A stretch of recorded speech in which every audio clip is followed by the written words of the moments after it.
अस्सलाम वालेकुम सामीन इकराम। 6 जुमादुल ऊला की तारीख शुरू हो चुकी है। 10 दिसंबर है। ख़बर का उन्वान है कुरान करीम का हिंदी तर्जमा। ये तर्जमा उम्मुल मदारिस दारुल उलूम देवबंद के सदर मुदर्रिस मौलाना सैयद अरशद मदनी दामत बरकातुहुम ने किया है। ये नमूनागार लगभग 3 साल पहले मौलाना खिदमत में हाजिर हुआ था। उस वक्त इस नमूनागार के साथ कैराना मदरसा इशाअतुल इस्लाम के मोहतमिम मौलाना बरकतुल्लाह अमीनी और जमीयत उलमा तहसील कैराना के सदर मास्टर समीउल्लाह खां भी थे। उस वक्त हमने देखा था कि मौलाना इसका हिंदी तर्जमा फरमा रहे हैं और उस वक्त हज़रत से इस बारे में तफसीली बातचीत भी हुई थी। अब ये मुकम्मल हो रहा है और इसके लिए हमें हाफिज़ अजीज़ अहमद साहब ने एक तफसीली रिपोर्ट भेजी है, वो पेश खिदमत है। बिस्मिल्लाहिर्रहमानिर्रहीम। मोहतरम नाज़रीन, अस्सलामु अलैकुम वरहमतुल्लाहि वबरकातुहू। कुरान करीम का ये एजाज़ है कि रहती दुनिया तक इसकी तशरीह, तौसीह और तफसील लिखी जाती रहेगी और फिर भी कुरान करीम का हक़ कमा हक़्क़ुहु अदा नहीं होगा। कुरान करीम की तफसीर का सिलसिला सहाबा इकराम रिज़वानुल्लाह अलैहिम अजमईन से शुरू हुआ और अब तक जारी है और दुनिया की तकरीबन तमाम ज़ुबानों में कुरान करीम का तर्जुमा हुआ है और हो रहा है। और हर इंसान की ख्वाहिश होती है कि कुरान करीम की तौज़ीह और तशरीह करे, लेकिन ये नेमत गैर मुतरक़िबा हर किसी की किस्मत का हिस्सा नहीं बनती। अल्लाह ताला ख़ास बंदे को इसके लिए मुंतखब करता है। ये इफ्तिखार मौलाना सैयद अरशद मदनी साहब दामत बरकातुहुमुल आलिया को हासिल हुआ है। कुरान अरबी ज़बान में नाजिल हुआ है और कुरान हर ज़मान और मकान के लिए दस्तूर हयात है। चुनाचे जैसे जैसे इस्लाम का आफाकी पैगाम गैर अरब दुनिया में फैला तो इस बात की ज़रूरत महसूस हुई कि इस आफाकी पैगाम को उनकी मादरी ज़ुबान में भी मुंतकिल किया जाए।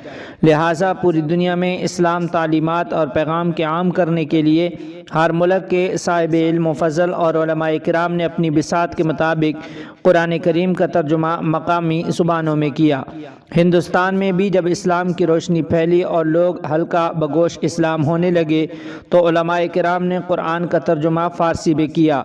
लेकिन जब फ़ारसी का चलन कम होने लगा और उर्दू का फ़िरोग़ होने लगा तो हज़रत शाह वलीउल्लाह मुहद्दिस दहलवी रहमतुल्लाह अलैह के साहिबजादे और दूसरे उलमाए किराम ने कुरान करीम का उर्दू तर्जुमा करके इसके पैगाम को हिंदी मुसलमानों में आम किया। शेखुल हिंद और मौलाना थानवी रहमहुल्लाह ने कुरान का उर्दू तर्जुमा करके इसको मज़ीद आसान और सहल बनाया। आज जबकि लोग उर्दू से नाबलद होते जा रहे और नई नस्ल का रुझान उर्दू की तरफ कम होता जा रहा है तो ज़रूरत महसूस हुई कि इसका तर्जुमा हिंदी ज़ुबान में भी किया जाए ताकि उर्दू से नवाकिफ़ लोग भी इस्लाम के पैगाम को समझ सकें।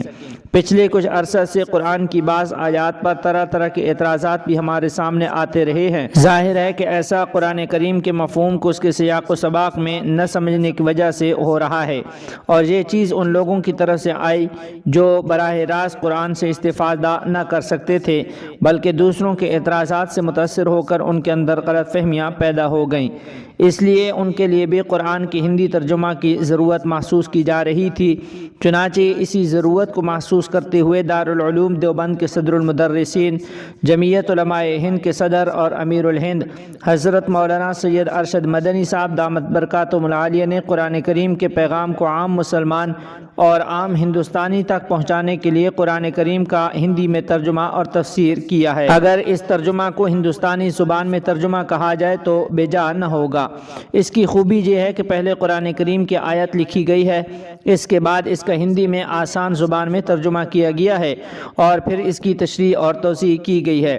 इससे न सिर्फ हिंदी दां हज़रात को कुरान को समझने में आसानी होगी बल्कि इसकी तफसीर से भी आगाही हासिल होगी। बहुत से गैर मुस्लिम हज़रात चाहते हैं कि वो हिंदी में कुरान पढ़ें और इसे समझें, लेकिन इसकी तफसीर न होने की वजह से कुरान को समझने से महरूम रह जाते हैं, जिसकी वजह से उन्हें कुरान पाक के बारे में गलतफहमियाँ पैदा हो जाती हैं। ख़ास तौर पर सोशल मीडिया के इस दौर में जहाँ खाम और गैर मुसद्दक़ा मवाद की भरमार है, कुरान के बारे में भी तरह तरह की गलतफहमियाँ फैलाई जा रही हैं। इस तर्जुमा और तशरीह से कुरान को समझने में आसानी होगी और आम लोगों की रसाई भी कुरान करीम तक हो जाएगी।